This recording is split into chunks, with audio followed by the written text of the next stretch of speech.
Olá, o Marcelo já tá entrando. Deixa eu só. Marcelo, você que está me ouvindo, né? Vamos esperar só ver se mais pessoas entram.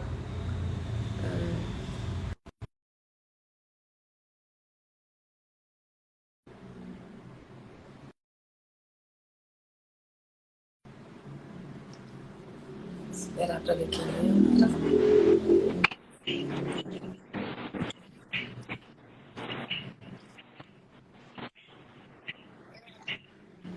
Olá, Boa Marcelo, noite. boa Boa noite. noite. Tudo bem? Vamos só aguardar um minutinho e ver se as pessoas já começaram a entrar. Bom, então a gente vai iniciando e devagar as pessoas vão entrando, mais fácil. Bom, o tema de hoje, né, é a parte de fotobiomodulação. A gente vai falar um pouquinho sobre fotossêuticos, sobre a questão das transcranianas.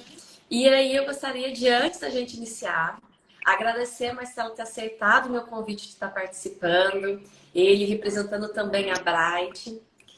E gostaria que Marcelo se apresentasse um pouquinho. Você pode falar um Claro, pouquinho de claro. você, Primeiro, Marcelo? obrigado pelo convite. Para mim é sempre um prazer falar sobre fotobiomodulação, sobre fotossílticos e, como eu sempre digo, eu gosto de falar em português, assim. Muitas vezes acaba que eu sou mais convidado para falar para coisas internacionais do que aqui no Brasil. Então, sempre que alguém aqui do Brasil me convida, eu fico muito feliz e aceito sempre. Então, obrigado por ter me convidado. Eu acho que, para responder a tua primeira pergunta, assim, falar muito brevemente sobre quem eu sou. Eu cheguei na fotobiomodulação por um caminho muito diferente do que a maioria das pessoas. Eu sou físico de formação. Depois eu comecei a estudar a área de física médica e, por fim, a área de neurociência, neurofísica. Fiz um doutorado na USP, fui pesquisador visitante na Universidade de Harvard, na Escola de Medicina. E lá eu tive a oportunidade de estudar um dos mecanismos de ação da interação da luz com o neurônio, especificamente para analgesia, né? E voltei para o Brasil, fundei uma empresa que é a Bright Photomedicine, que é uma empresa, digamos assim, iconoclasta. Então, existia uma forma de se fazer fotobiomodulação, um modelo de negócio em torno disso, e nós criamos uma forma que mais baseada em pesquisa científica, eu diria, mais fundamentada, ou simplesmente diferente, né? Não gosto de dizer assim, é melhor, porque, enfim, cada um tem a forma de trabalhar, mas uma forma diferente, com um modelo de negócio diferente, e então uma empresa do conhecimento que está constantemente continuando fazendo pesquisa. Então, para mim é super interessante, porque embora eu esteja dentro de uma empresa, continuo trabalhando como cientista, como se estivesse na academia. E também tenho minha ligação no mundo acadêmico, sou professor, pesquisador visitante da UFC e pesquisador associado do IDOR, né, no Instituto da Rede IDOR para pesquisa e ensino. Bom, eu acho que, em resumo, esse é brevemente eu queria dizer, isso é o currículo, né? Então, quem vê currículo não vê coração, eu acho que esse é o lado profissional, o lado pessoal, o mais importante. Sou filho e sou pai, sou irmão, sou amigo, então acho que faço isso bem também. E também Marcelo, né, foi humilde, porque o ano passado ele ganhou prêmio também de aluno na USP, né? Então, bom, como que conheci o Marcelo? Porque eu sou fono, a minha maior divulgação da live é dentro da fonoaudiologia, inclusive eu comuniquei os conselhos e tal. E depois, como eu te falei, eu disponibilizo esse vídeo no Reels, no Instagram, para o pessoal estar assistindo. Como que eu conheci Marcelo? Há alguns anos atrás, né, poucos anos atrás, eu comecei a fazer uma pesquisa de pós-doc e eu fui justamente para estudar a fotobiomodulação por transcraniana. Só que o meu enfoque era criança. E aí teve todo um problema de questão de comitê de ética, de não ter estudos com crianças. E aí me indicaram o Marcelo, foi onde eu entrei com conheci Marcelo, conversei com ele. Ele se dispôs, né, a me ajudar nas questões de metodológicas. Mas devido à pandemia e correria, acabou que desviou meu caminho dessa linha de pesquisa. Um pouquinho, Ah, né? Mas devagar a gente que vai legal. voltando. Eu não me lembrava que era assim que É, tinha se conhecido. Eu sempre fico muito disposto a ajudar as pessoas. Eu fui muito ajudado ao longo da minha trajetória, então sempre que alguém me pede, eu vou lá e me disponho. Não me lembrava que era assim que tinha se conhecido. Que bom, que bom. É assim. Tanto que ele né, que na época eu estudava, acho que outros equipamentos, até te mandei algumas coisas de fotobio, né? E aí foi por isso. Na época eu acho que quem me passou só foi até a Uhum. Julie, se não me engano. Já faz uns anos, acho que foi bem no começo da pandemia, ou no começo, enfim. E aí foi, né? A gente segue um outro, começa a ver, né? Os prêmios que o Marcelo ganha, os congressos que ele participa, enfim. Marcelo, você poderia apresentar um pouquinho para antes de começar a falar sobre fotobiomodulação? Falar um pouquinho para a Claro. gente sobre a Bright? Porque, assim, dentro da fonoaudiologia, eu acredito que muito fonoaudiólogos que trabalham com fotobiomodulação não conhecem a É, Bright ainda. Se você pudesse apresentar um vamos pouquinho lá, da vamos lá. empresa. Ah, publicidade grátis assim, já ia, já ia conversar mesmo que não tivesse a publicidade, imagine. Bom, mas brincadeiras à parte, é o seguinte. A, a Bright, ela é uma empresa de fotomedicina e cujo primeiro foco é a fotobiomodulação, que é o tema da nossa conversa aqui. Então, daqui a pouco eu explico com mais propriedade.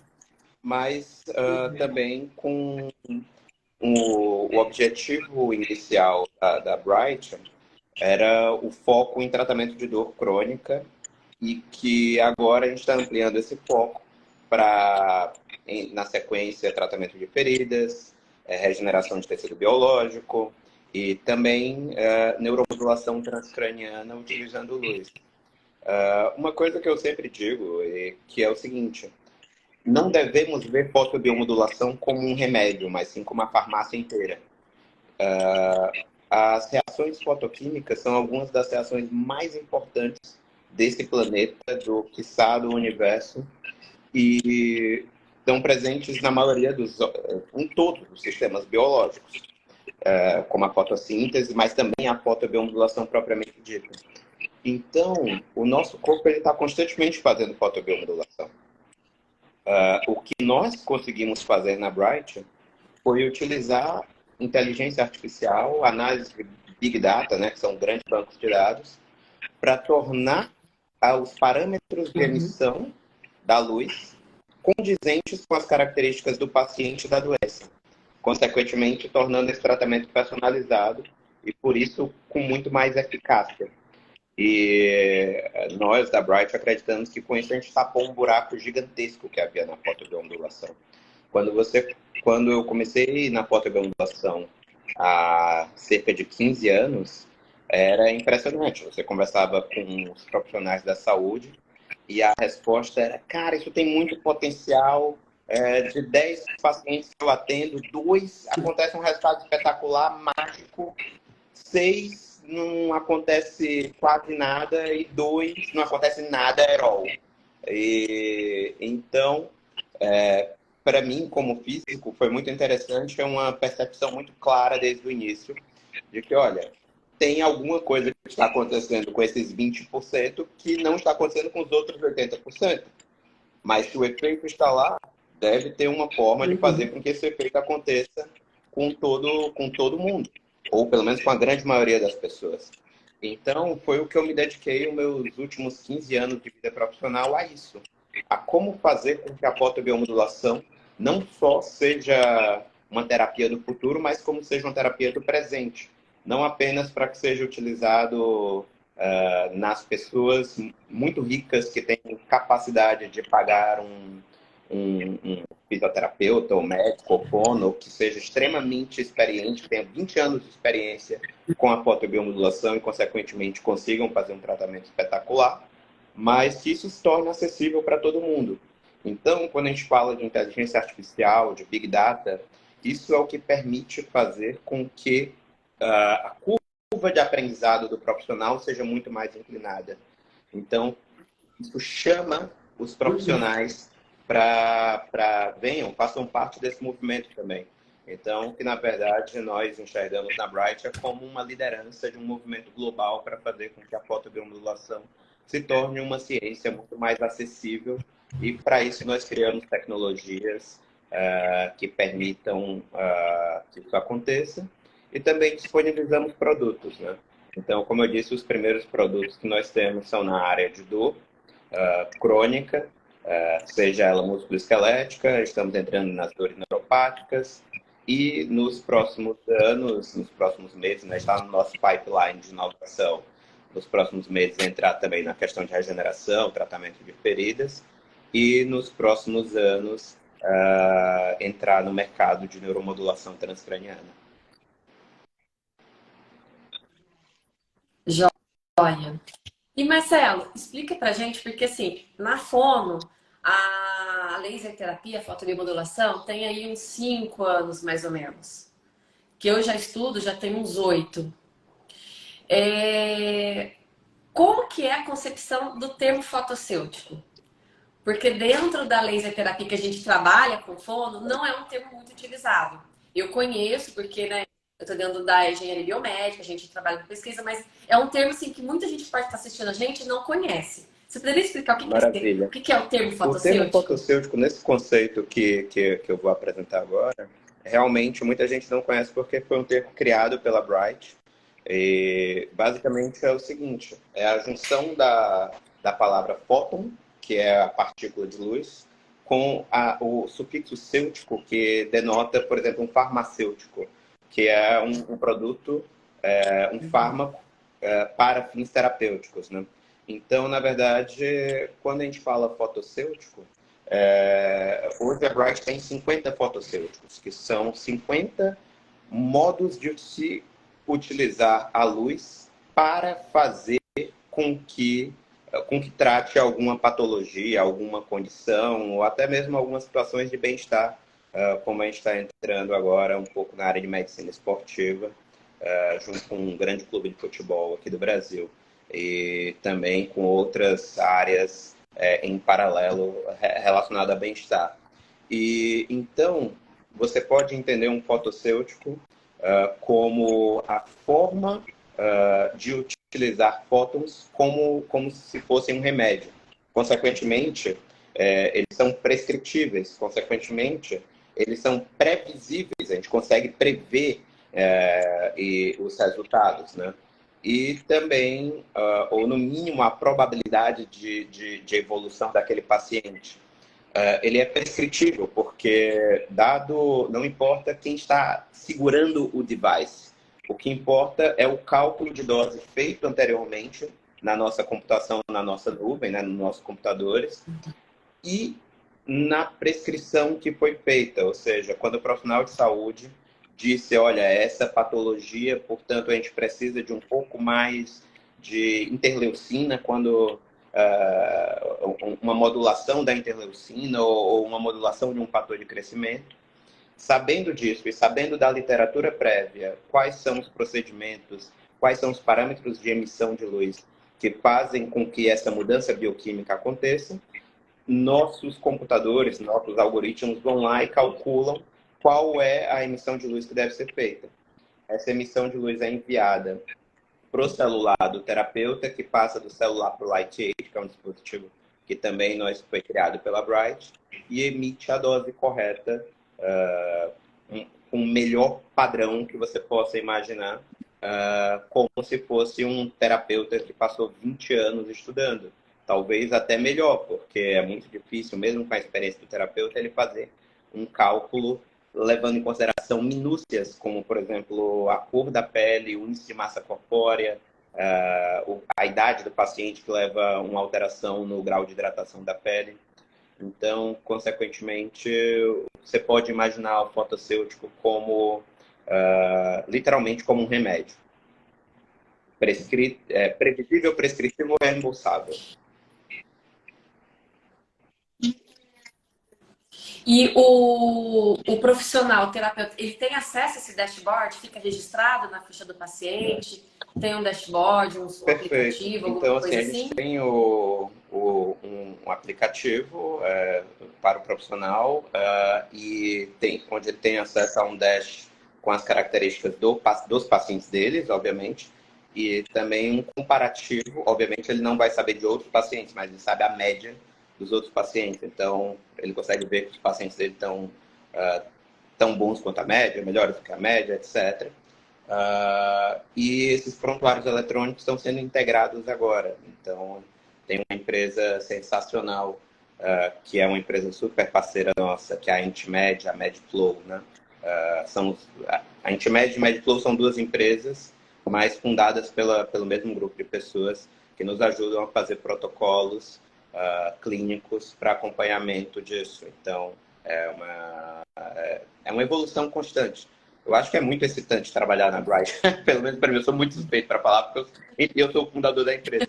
Mas eu acho extremamente excitante porque a gente está o tempo todo criando coisas novas e dialogando com os profissionais para saber o que criar e sempre ouvindo feedback dos profissionais, dos pacientes também, para saber como melhorar. Então, assim, a gente não traz inovações só de, tem um equipamento cada vez melhor. Mas são, às vezes, inovações na forma como a gente dialoga com o profissional, na forma como a gente faz com que o profissional obtenha uma lucratividade melhor da terapia e da forma como a gente escuta os profissionais, os pacientes, para que possamos, a partir do feedback deles, melhorar tanto o produto quanto o serviço. Então, é bem legal, assim. Tomara que essa Big Data tenha dados de variabilidade. Eu falando, porque eu sou de uma startup de neuromodulação autonômica. E a gente, né, a gente trabalha pela ativação do nervo vago, com dados de variabilidade. Então, a gente vê o quanto tem influência, né? Até mesmo da fotobiomodulação com a atividade vagal, né? Mas vamos lá. Marcelo, você pode nos contar o que tem de novo com relação à fotobiomodulação por transcraniana? Se tem alguma pesquisa hoje da Bright, né? Por que surgiu o motivo dessa live? Porque hoje no mercado, porque assim, qual que é o objetivo das lives que eu faço? Que eu antigamente chamava até de minuto científico. É mostrar para o fonoaudiólogo, para o terapeuta, a diferença entre o âmbito de pesquisa científico e o âmbito clínico. Porque o que a gente faz em pesquisa, o que a gente lê nos artigos científicos, muitas vezes não tem aplicabilidade imediata na clínica. Por quê? Porque a amostra é diferente, o equipamento é diferente, existe um viés, todo um plano de fundo equilibrado dentro de uma pesquisa e na prática, né, na clínica, nem tanto. Então, o que acontece? Qual que é o objetivo nosso? É mostrar assim, olha, se existe hoje pesquisas em transcraniano, é porque existe um protótipo de equipamento que está sendo testado, está sendo validado. Não é qualquer luz que viabiliza a estimulação transcraniana por fotobio.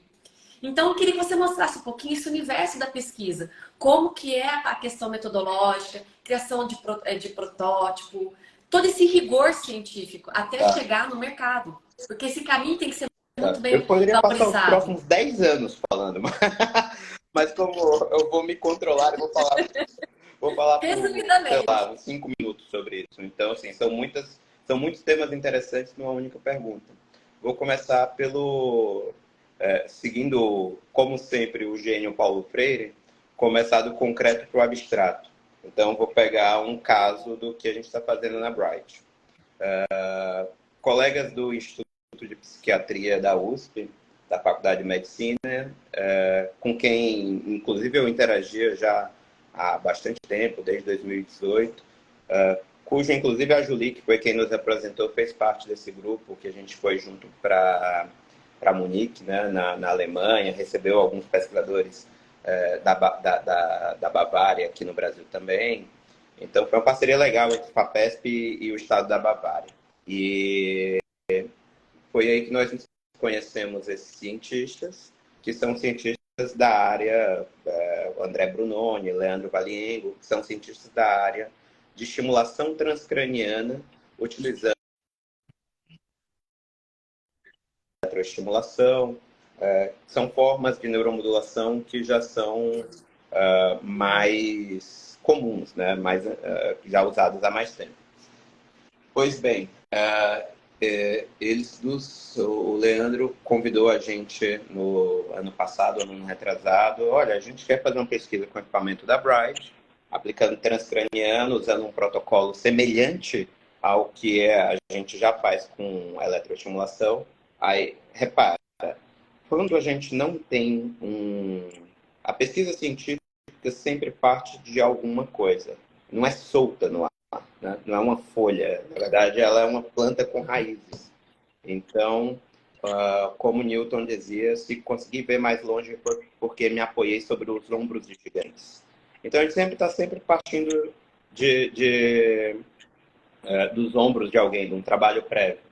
Então, o Leandro convidou, olha, a gente quer usar um protocolo que a gente já utiliza aqui, que a gente utiliza com campo magnético ou com campo elétrico para esquizofrenia. Vocês topam parceria? E nós da Bright topamos a parceria, fornecemos equipamento, fornecemos know-how, ajudamos na escrita do artigo científico, a escrita do projeto. E foi feita essa pesquisa e teve resultados mostrando resultados excelentes. Assim. Aí, isso com uma amostra muito reduzida de pessoas, algumas pessoas. Então, dado esse resultado, a gente vai fazer uma pesquisa ainda mais robusta. Aí, o que acontece nessa pesquisa mais robusta?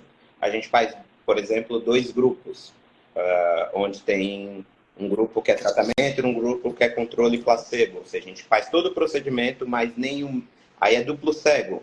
Nem o aplicador, nem o paciente sabem qual dos grupos é o grupo tratamento. Isso aumenta a robustez. Você pode fazer multicêntrico. Aumenta mais ainda a robustez, porque não importa quem está aplicando, em qual centro, está todo mundo seguindo o mesmo protocolo, é para estatisticamente todo mundo ter o mesmo resultado. Então, o que eu quero dizer para vocês é que há uma escada de rigor metodológico. Então, do tipo... que eu não consigo me controlar. Assim. Do tipo, usa cloroquina porque vai ser bom. É uma ideia estúpida. E sem validação nenhuma. Então, assim, quando alguém simplesmente diz faz tal coisa e não tem uma pesquisa clínica por trás que dê subsídio científico-metodológico para isso, é a opinião do cara, não é ciência. A grande vantagem da ciência é não depender de opiniões. Então, muitas vezes eu dava cursos de fotobiomodulação e as pessoas chegavam, isso lá nos primórdios, há uns 10 anos, e as pessoas diziam, nossa, eu acredito na luz. Aí, e a minha, sei lá, eu achava engraçado, porque eu dizia assim, cara, eu não acredito nem desacredito, assim, a ciência me prova que funciona. Então, eu não preciso crer. Tá lá, eu quero saber, eu não quero crer. E, então, o método científico, e especificamente as pesquisas clínicas, são a forma de não dependermos da crença, e sim da sapiência, de saber. Então, como eu ia dizendo, há uma escada de rigor metodológico, onde o final dessa escada, ou pelo menos um dos topos assim, mais altos, é um ensaio clínico que é duplo cego, que é randomizado, que é multicêntrico. E é exatamente o que a Bright vai fazer, por exemplo, em osteoartrite de joelho, junto com o IDOR, né? Com o Instituto DOR de pesquisa. E no futuro faremos na área de neuromodulação transcraniana também, utilizando luz. Então, acho que comecei com um caso concreto, terminei com um caso mais abstrato, né, mais amplo, e por fim você me perguntou o que é que tem de novidade nessa área. Bom, recentemente, e aí eu quero dizer, sei lá, uns 2, 3 anos, eu escrevi um capítulo para o livro do Hamblin, que foi Michael Hamblin, que foi meu orientador quando eu estive em Harvard, e é um amigo extremamente querido. Ele foi para minha defesa de doutorado e tal, ficou lá na festa, foi muito legal, assim. Só um parêntese, para mim foi muito emocionante, porque o meu avô foi assistir minha defesa de doutorado, né? Eu sou cearense, e meu avô foi para São Paulo ver minha defesa. E, assim, uma coisa que virou uma piada na família, porque eu ficava conversando em inglês com o Hamlin e meu avô sentado do lado, assim, olhando, como se estivesse conversando também. E aí, pô, vô, eu não tô entendendo nada, mas tô achando lindo você falando em inglês com esse cara aí. E, tipo, esse cara, ele era o Hamlin, sabe? O maior nome da fotobiomodulação mundial. E meu avô, assim, com esse cara aí, você tá trocando ideia em inglês com esse cara. E... Então, assim, deixa eu voltar para o que eu estava dizendo. Então, sempre que esse cara vai escrever um livro, ele me convida para... Ele é muito gentil e generoso comigo, ele me convida para escrever algum capítulo com ele ou para ser co-editor dele. E então, eu tive a oportunidade de escrever para um livro chamado Fotobiomodulação in the Brain, que assim, na minha humilde opinião, e mais uma vez enviesada por ser um livro editado por um amigo, é o melhor livro de fotobiomodulação transcraniana que já foi feito. E tem dezenas de capítulos, onde cada capítulo é uma aplicação.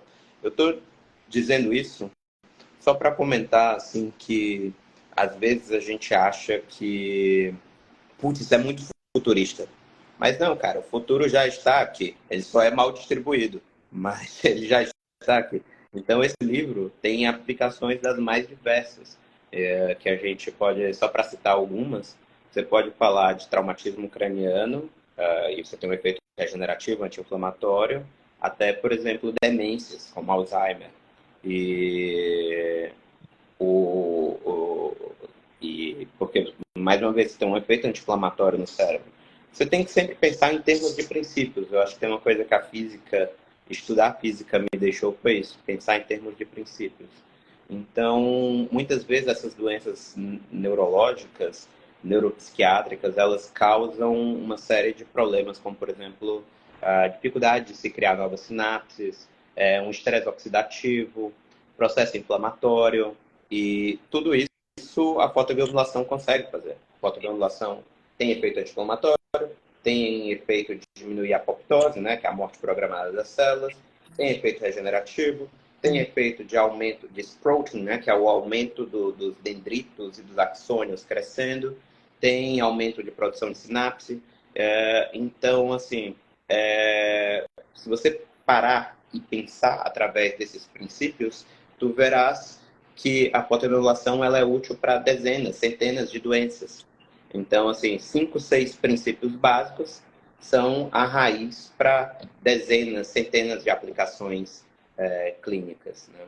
E então seria bobo aqui listar cada uma delas. Eu estou dizendo um macro, né? Mas você pode ver, por exemplo, já tem muita pesquisa, como eu disse, em Parkinson, em vários tipos de traumatismo, vários tipos de lesões, afasias das mais variadas formas, demências das mais variadas formas.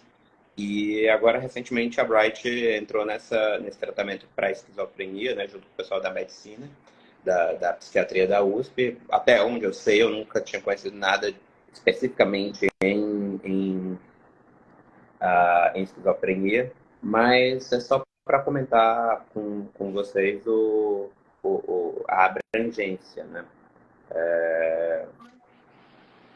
Mas hoje, na realidade do Brasil, existe equipamentos que permitem fazer a transcraniana no Brasil? Que tenha registro de Anvisa, coisas assim, você muito difícil conhece? falar isso, assim, porque, vamos lá, a gente está entrando numa seara que não é tão simplista.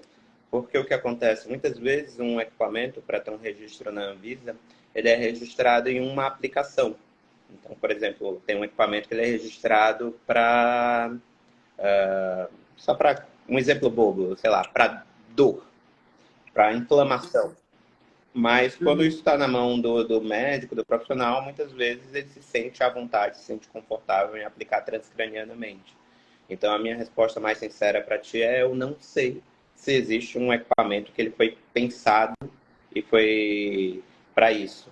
Ou ainda, se é que quando fala de equipamento, é uma visão muito superficial da fotobiomodulação.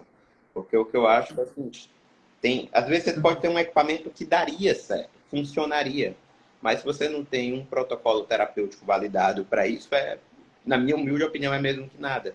Você fica na dependência de quem está ali aplicando, ter, digamos assim, coragem de aplicar sem ter o embasamento científico por trás e, digamos assim, a coragem ou ousadia.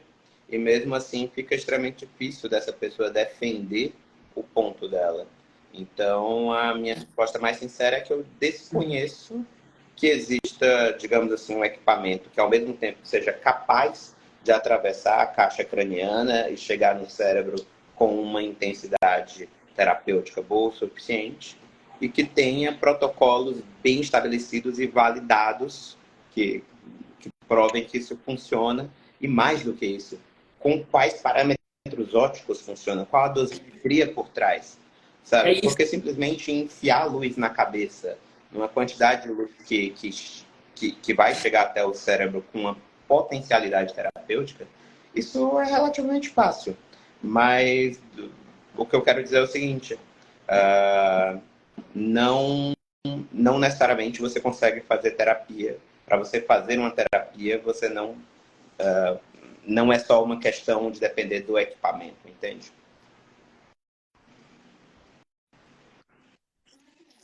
É. E Marcelo, faz 8 anos que eu estudo a transcraniana.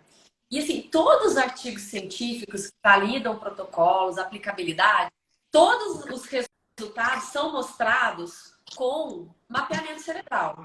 Eles trabalham muito, geralmente, os estudos falam, olha, o mapeamento cerebral tal, e aí depois da fotobio, teve, né, mudou tal parâmetro. E até quando não só a transcraniana, a fotobio, mas qualquer outro tipo de transcraniana, eu tenho falado muito isso quando eu dou curso, quando eu dou palestra em congresso. Mesmo a transcraniana, seja de DCS, seja a magnética, enfim, tem que ser feito o mapeamento antes para saber o que está. Porque é uma forma mensurável, quantitativa, de ver o que está mudando naquele cérebro. Não é o achismo, não é só a subjetividade da sintomatologia.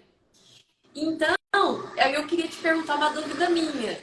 Nessa pesquisa que você está fazendo com a fotobio transcraniana, existe essa parte de mapeamento antes do cérebro, de se ver? Existe isso ou não faz parte? Não é o caminho Não. científico que está seguindo? O Eu que acho você acha que, vamos disso? lá, eu acho que a gente tem que, puxando dos princípios, né? Galileu Galilei dizia o seguinte: meça tudo o que for mensurável. E o que não for mensurável, torne mensurável. Então, como a cabeça de físico, para mim as coisas têm que ser mensuráveis e o que não é mensurável você pode tornar mensurável. Então, eu tendo a querer sempre fugir da subjetividade, porque há um viés do próprio paciente, do próprio terapeuta, de querer que funcione. E já está mais que provado que o efeito placebo ele existe, mas o efeito placebo tem um problema, que ele também vai embora rápido. Assim que o, digamos assim, o ferramental para gerar o efeito placebo foi embora, o efeito também, na maioria das vezes, vai embora. E não é o que nós queremos. Nós queremos mudanças verdadeiras e que isso possa ser previsível. Portanto, a questão de ter um mapeamento é extremamente importante quando você tem qualquer tipo de neuromodulação, porque a maioria dos efeitos eles não são morfológicos. Você não vai visualmente modificar o cérebro ou um neurônio. Óbvio, isso pode acontecer de você ter mais neuroescrotum, de você ter mais formação de sinapses, mas é muito difícil você ver isso com o cérebro íntegro, né? Do tipo, muitas vezes é fácil você ver quando você faz pesquisa em animal, que você consegue, depois que o animal vai a óbito, extrair o tecido e quantificar uma série de coisas. Mas não é o que queremos com os nossos pacientes, obviamente. E então, pela impossibilidade de ver mudanças morfológicas com tanta clareza, é bom ver essas mudanças funcionais, esses mapeamentos, seja de neurofeedback ou qualquer outro tipo de mapeamento da função do cérebro que você possa fazer de forma externa, né, de forma transcraniana, é sempre muito bem-vindo. E é uma forma objetiva de quantificar, muitas vezes, resultados que subjetivamente são muito variáveis. Então, a gente tem que sempre pensar também na variabilidade do sujeito. Marcelo, uma última pergunta, né? Você conhece a linha também de pesquisa com relações que envolve o público, demanda de crianças, crianças com lesões neurológicas ou questões de dificuldade de aprendizagem? Por que eu pergunto isso? Até não estava no script que eu te mandei, né? Se você não quiser responder. Porque hoje mesmo eu posto uma empresa, né, americana, falando sobre isso mesmo, que ela me explicou. Eu perguntei porque a minha linha maior de trabalho são questões neurológicas, mas de viés, às vezes, envolve criança, adolescente, né? Que é o funcionamento cerebral, processamento aditivo e subaprendizagem. E ela me disse realmente isso, que as pesquisas geralmente surgem com a questão da população mais idosa, com questões neurológicas mais agravadas. Por quê? Porque o risco que existe frente à perspectiva de possibilidade de melhora dessa população, dessa amostra, é muito pequena. Então, assim, pega alguém com um Alzheimer, em estágio avançado. Qual que é a perspectiva de melhora? Não tem muito. Então, é mais fácil viesar para essa linha de pesquisa, nesse público. E até porque a população está vivendo mais. Então, a empresa me respondeu que ainda não existe recomendação para criança, não existe também sugestões, certos receios, não tem ainda uma programação para isso, que recentemente teve um estudo com TEA, com fotobiomodulação transcraniana com TEA, mas assim, não eram crianças tão pequenas, né? Eram já mais adolescentes. Você conhece se existe essa via de estudo para com criança, se sente Não, vontade para vamos lá. estudar, Não enfim? estava no, não tava no roteiro, mas eu também não gosto de seguir roteiro. Assim, eu não tenho o menor problema. Resposta hoje da coisa. E aí fiquei na minha cabeça, eu vou perguntar para o Não, Marcelo se ele sabe alguma coisa. Porque eles falaram que essa empresa é uma muito tá. conhecida de transcraniano, né? Fotobio. E ela realmente falou, não tem recomendação para criança. Não tem contraindicação, mas Vamos não lá. tem prescrição. Bom, essa é uma pergunta que mexe muito comigo, porque eu tenho uma prima que tem distúrbio de aprendizado e tal. E ela hoje está vai fazer 12 anos por aí, por volta, tá entrando na adolescência. E cerca de há uns 10 anos, eu me matei de estudar esse tema, porque ela era bem pequena e eu queria pensar em alguma solução para ela. Então, é um tema, nunca foi uma nunca, se você procurar, não tem nenhum paper meu publicado sobre isso. Mas, infelizmente, eu fui obrigado a estudar com muita profundidade isso. E, de fato, tem pouquíssimas pesquisas. Mas eu vou entrar num outro ponto que talvez seja o ponto que mais me irrita na vida como cientista da área de saúde. Que é o seguinte, cara, o mundo real, o mundo como ele é, nós somos os peixinhos e o oceano é o capitalismo.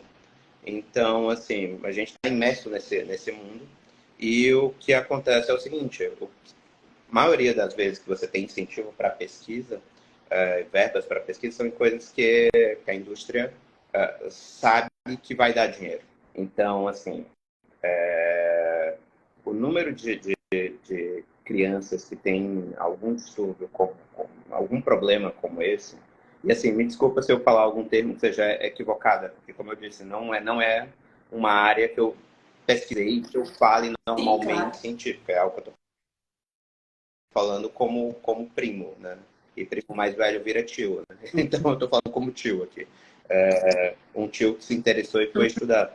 O que acontece é que caso é um caso. Você criar protocolos quando você tem cada caso é um caso. Mas, assim, as pessoas não deveriam ser deixadas para trás, né? E,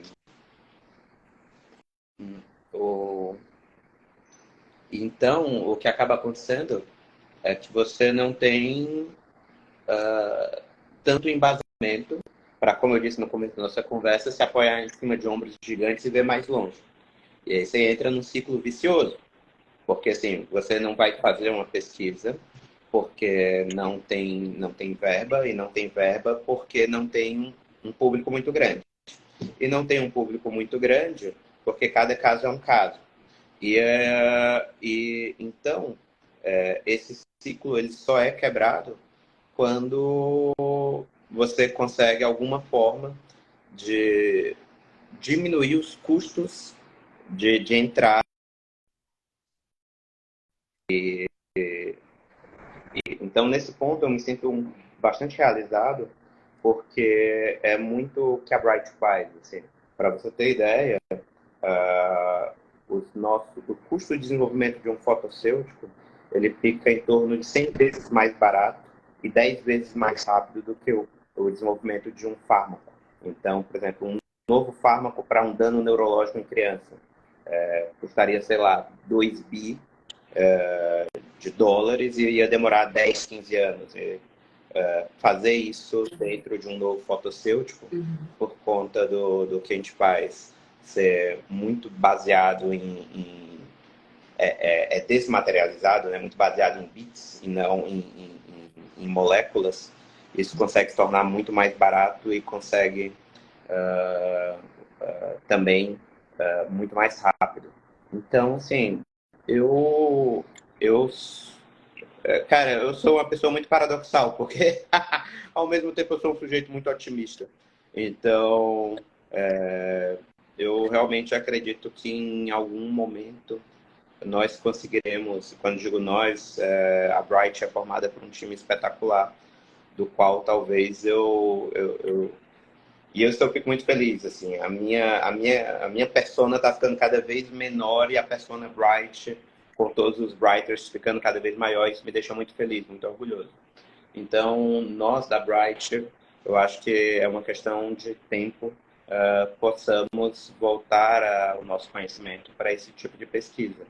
Então, obviamente, a gente vê muita questão de demências e distúrbios relacionados a idosos, mas também queremos fazer isso com crianças. E nessa época, eu já estou divagando aqui, eu fiz o design, a concepção científica de uma possibilidade de irradiação intravaginal para tratar fetos. Então, também, se procurar na internet, você não vai achar nada disso, porque, enfim, não, infelizmente, o cobertor é curto e não foi adiante. Mas seria uma forma de, a partir do momento diagnosticado um distúrbio neurológico cerebral num feto, que a gente conseguisse fazer fotobiomodulação por dentro da cavidade vaginal, atravessando placenta e chegando direto até o cérebro do feto. E, consequentemente, o que se esperava era que quando o bebê nascesse, esses distúrbios tivessem diminuído, né? Então, com menor inflamação, com melhor cicatrização. Então, mais... Marcelo, Oi? Não, ia só comentar, assim, que a gente tem muito trabalho a ser feito, assim. E agora falando a gente, não só os Brighters, né, mas a comunidade científica em torno da fotobiomodulação, a população como um todo. E então a gente está aqui fazendo 1% do que é conhecido, e o que é conhecido é apenas 1% do que é alcançável. Então eu espero continuar trabalhando com muito afinco ao longo, sei lá, das próximas décadas. E eu acho que os fotossêuticos, daqui a alguns anos, daqui a algumas décadas talvez, vão ser tão amplos, tão diversos quanto a própria indústria farmacêutica, e sendo que talvez até maior, né? Como eu te disse, os custos de desenvolvimento são muito mais baratos. E então que a gente possa ampliar aí até mesmo onde a indústria farmacêutica não pôde chegar, que a gente possa chegar mais longe, né? Obviamente, sempre um trabalho coletivo. Então, não importa, o efeito que uma pessoa faz é muito pequeno, o efeito que milhares de pessoas olhando na mesma direção fazem é gigantesco. com certeza. Marcelo, só um comentário, não sei se você concorda ou não, mas é o seguinte, quando a gente trabalha com fotobio, a gente fala muito assim da dosimetria, em joules, a área, né, tal. Mas quando a gente vai falar de transcraniana, existem outras coisas que também são importantes, né? Tanto a questão da onde vai ter o estímulo, que eu falei na última live sobre o sistema 10-20, né, que é padronizar o local onde está tendo a estimulação, quanto se vai ser cluster, quantos pontos. E uma coisa nova que eu acho que questões de dosimetria é o hertz, né? Em que ritmo está indo aquela aplicação. para quem faz o laser periférico, né, a laser terapia periférica, não tinha essa questão de hertz, né, de ritmo. E quando a gente trabalha com transcraniana, já existe um outro componente numérico, né, quantitativo, que a gente também tem que ter noção. Que eu acho que é o que difere um pouco da gente pegar qualquer aparelho e querer fazer Perfeito. transcraniana. Porque não existe toda esses Tá. dados que a Não, gente precisa. Não não, é uma não, história você está certa. errada. Assim, na verdade, eu vou até além do que você tá trazendo. Assim. Mesmo quando a gente faz fotobiomodulação em outras partes do corpo, né, que não no cérebro, já existe a possibilidade de você utilizar a frequência pulsada simplesmente porque você tem neurônios do sistema nervoso periférico ao redor do seu corpo todo. E já está provado que você tem alterações de efeitos levando em consideração essa frequência pulsada. Adicionalmente, talvez eu vou cometer uma falha aqui, talvez eu não devesse dizer isso, mas a fotobiomodulação, como ela é praticada hoje na maioria dos casos, ela está alicerçada em princípios físicos que são errados, ou pelo menos incompletos. Então, assim, por que eu digo que talvez eu não devesse levantar esse ponto? Porque a gente não vai ter tempo para eu explicar detalhadamente do que eu estou falando. Mas, só para posicionar as pessoas, se fala muito assim, eu vou aplicar 10 joules por centímetro quadrado. Sendo que, na verdade, o nosso corpo é um volume. Então, assim, tem profundidade. Então, na verdade, o que importa é a quantidade de luz, o que é o verdadeiro estímulo fotônico, né? O verdadeiro estímulo, na verdade, ele é a quantidade de luz que é absorvida num determinado volume, num determinado tempo, por um determinado cromóforo. Então, quando você fala assim, 10 joules por centímetro quadrado, você pode entregar esses 10 joules em 10 horas e não fazer efeito nenhum, ou você pode entregar esses 10 joules em 1 nanosegundo e vaporizar o tecido. Então, a informação está incompleta. Além disso, sem saber qual o comprimento de onda e sem saber qual o efeito biológico que você quer, também não faz sentido. E mais do que isso, é muito simples. Você há de concordar comigo que quanto mais melanina, a melanina é uma molécula que absorve luz. Então, menos luz vai ser absorvida no cromóforo que você quer que seja absorvido. Como, por exemplo, citocromos oxidados no o complexo fato do ciclo de Krebs da respiração celular, que é um dos alvos terapêuticos que a gente tem na fotobiomodulação. Então, se mais luz for absorvida na melanina, menos luz será absorvida lá. Consequentemente, você deve levar em consideração as características do paciente. Então, não adianta só falar das características da sua fonte emissora, e muito menos da sua fonte emissora na superfície do corpo. Então, entenda, todos nós deveríamos entender, toda a comunidade de fotobiomodulação mundial deveria entender que não é apenas uma questão do que está sendo emitido, mas da forma, do como está sendo emitido, se é contínuo, se é pulsado, qual a densidade de potência, em quanto tempo, e também nas características do tecido biológico que está recebendo essa luz. Então, assim, o problema é extremamente mais complexo do que a forma como ele é tratado. Tanto é que as bases, a fotobiomodulação, ela ficou 50, 60 anos patinando. Quando o que eu quero dizer com patinando? Não se tornou mainstream. Você vai em qualquer esquina, tem uma farmácia e você compra um fármaco. Você não vai em qualquer esquina e encontra fotobiomodulação. Então, uma das coisas que os fotossêuticos querem fazer é isso, que você literalmente vá em qualquer esquina que encontre fotossêuticos, que no futuro você tenha fotossêuticos acessíveis na sua casa, ao alcance da sua mão. Então, como que se consegue isso? Justamente fazendo com que quem é o operador final não precise fazer todo um cálculo de dose extremamente rebuscado, que precisa ter uma experiência absurda.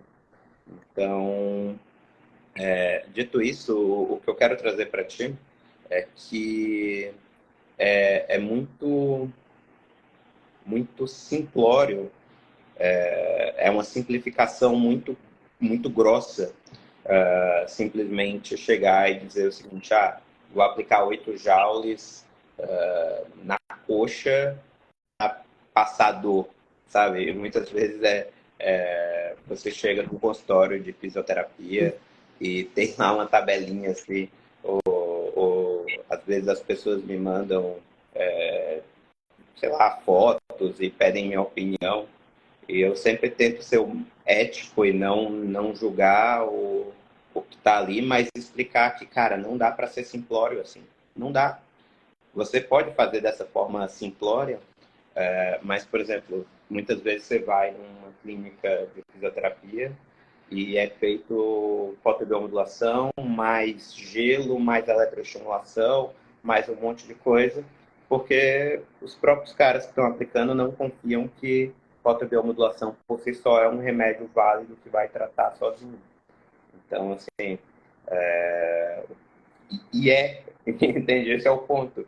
Então, se o sujeito tem uma técnica, digamos assim, que poderia ser explorada a um nível muito mais elevado e, infelizmente, acaba ficando num nível muito superficial. A fono não é muito minha área, assim. Eu escrevi um capítulo ou dois, na verdade eu escrevi 2 capítulos para um livro que me convidaram há uns anos na área de fono, mas eram capítulos básicos, não eram capítulos de aplicação. Então, assim, mas suponho que esse tipo de defeito, né, esse tipo de problema que acontece no mundo da físio, infelizmente possa vir a acontecer no mundo da fono também. Você falou isso, eu lembrei de um caso.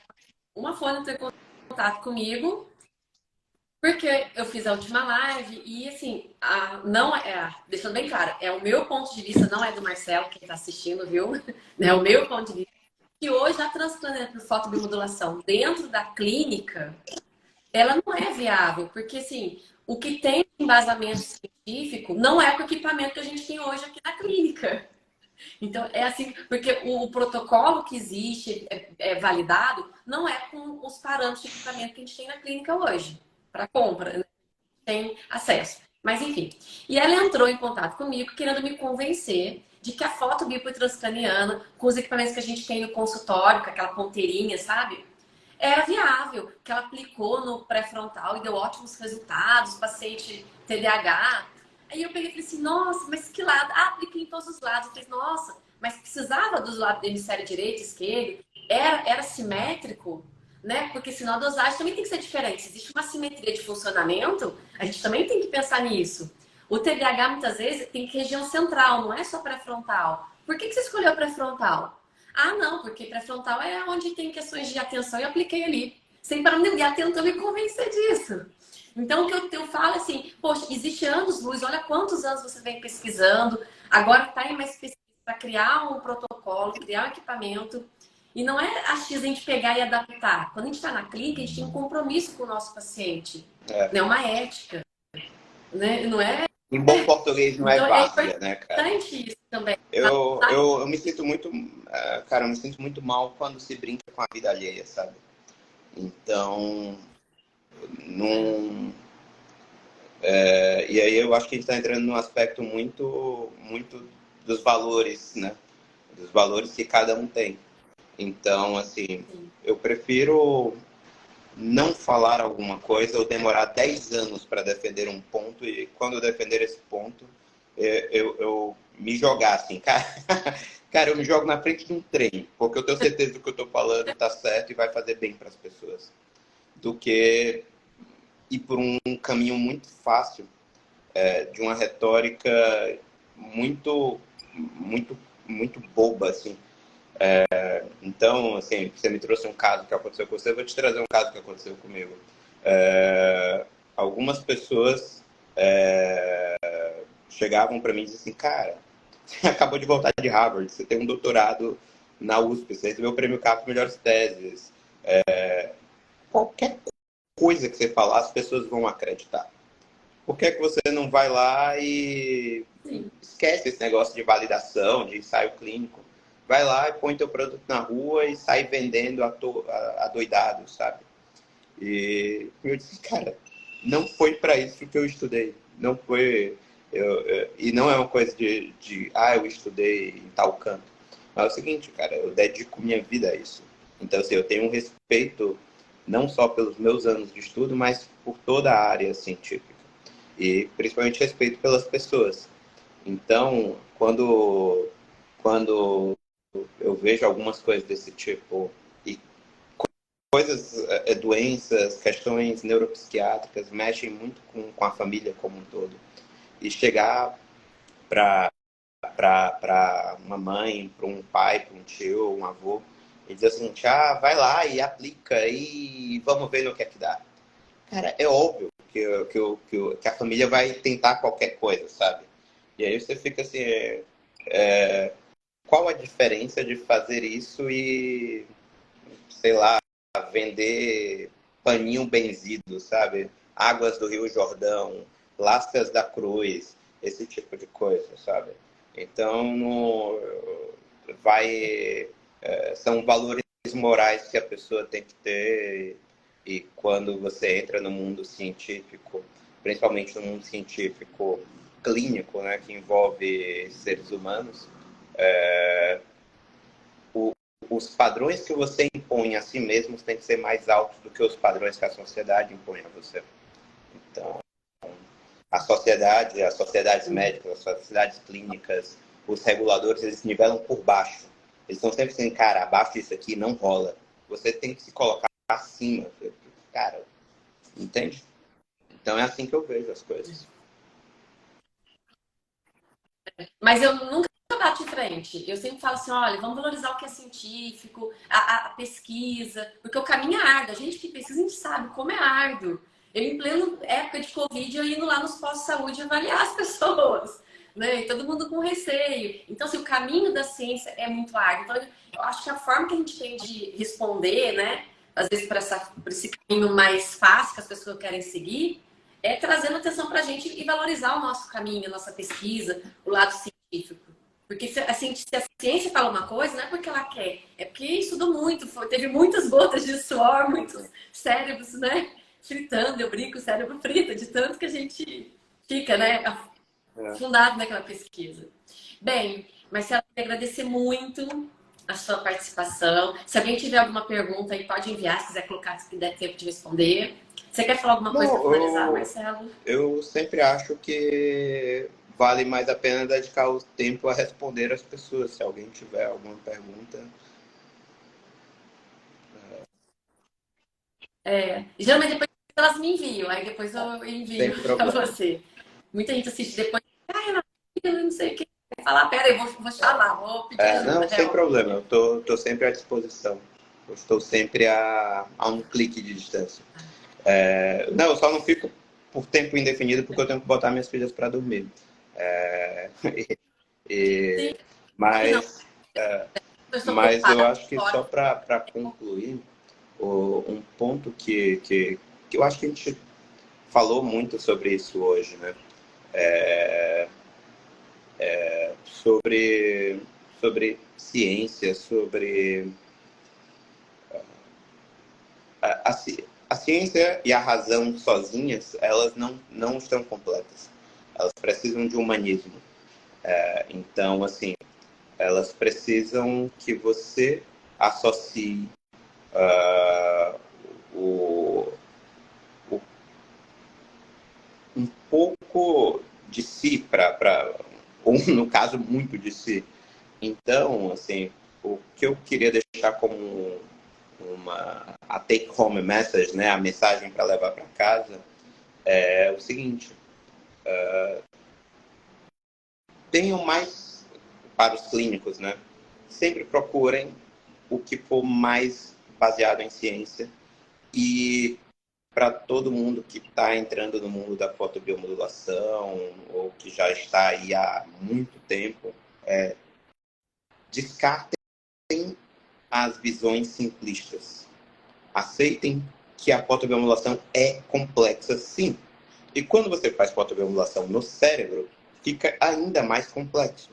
Mas assim, calma, não entre em pânico.